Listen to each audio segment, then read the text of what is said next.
So coming to the very first question, it is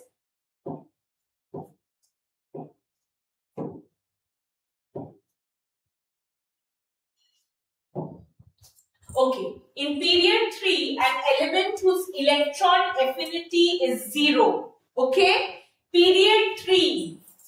क्या बोला है? Period 3 इलेक्ट्रॉन एफिनिटी 0 है. ठीक है.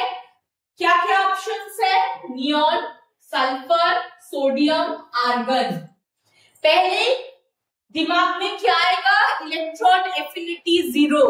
इलेक्ट्रॉन एफिनिटी 0 मतलब that will be a noble gas because noble gases का इलेक्ट्रॉन एफिनिटी 0 होता है. तो पहले क्या चीज टाइप करेगा दिमाग में? Just see the keywords. Electron affinity 0 मतलब हो गया कि नोबल गैस हो. अब यहाँ पे ऑप्शंस में नोबल गैस कौन से है? Neon, sulphur, sodium, argon. It is neon and argon. So you have sodium तो नहीं होगा, नोबल गैस नहीं है, सल्फर भी नहीं होगा. So you have neon and argon. So which will be the correct answer? चले आओ. पीरियड 3 बोला गया है. पीरियड 3 में कौन से नोबल गैस है?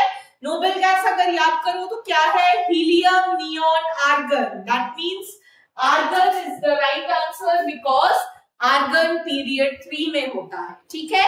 So the correct answer is argon. Neon नहीं, नियॉन पीरियड 2 में होते हैं. ठीक है. सो करेक्ट आंसर हो गया है मेरा argon. Next, an element with the largest atomic radius is. What are the options? It is carbon, nitrogen, lithium, beryllium. ठीक है. So क्या है? atomic radius high. So if you arrange this, ये एक ही पीरियड का एलिमेंट्स है. ठीक है.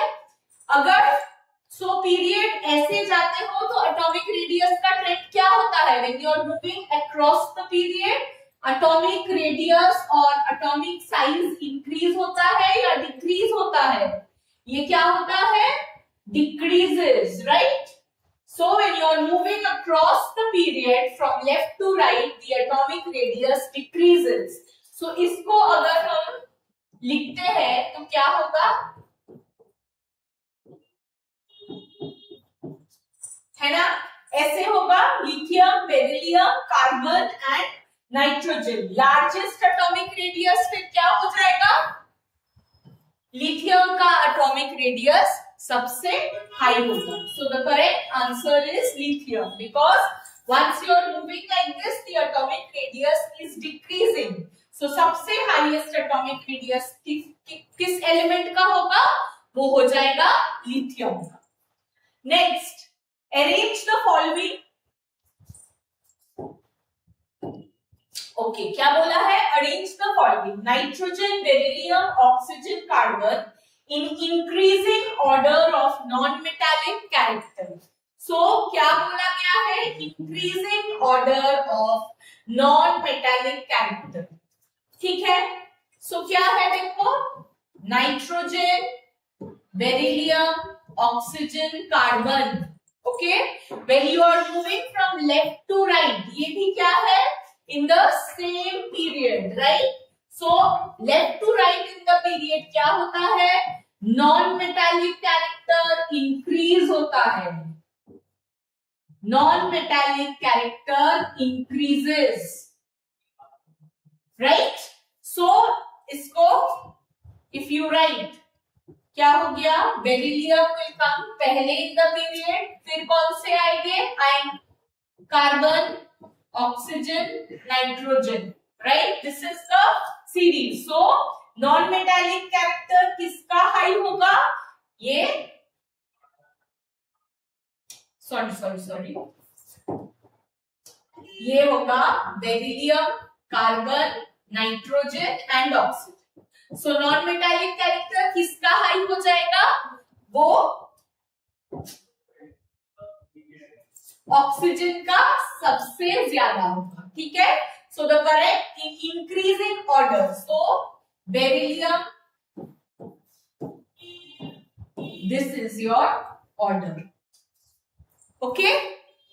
Next is phosphorus, silicon, fluorine, beryllium in decreasing order of valence electrons. So पहले क्या होगा? I have to know how many valence electrons they have. First phosphorus.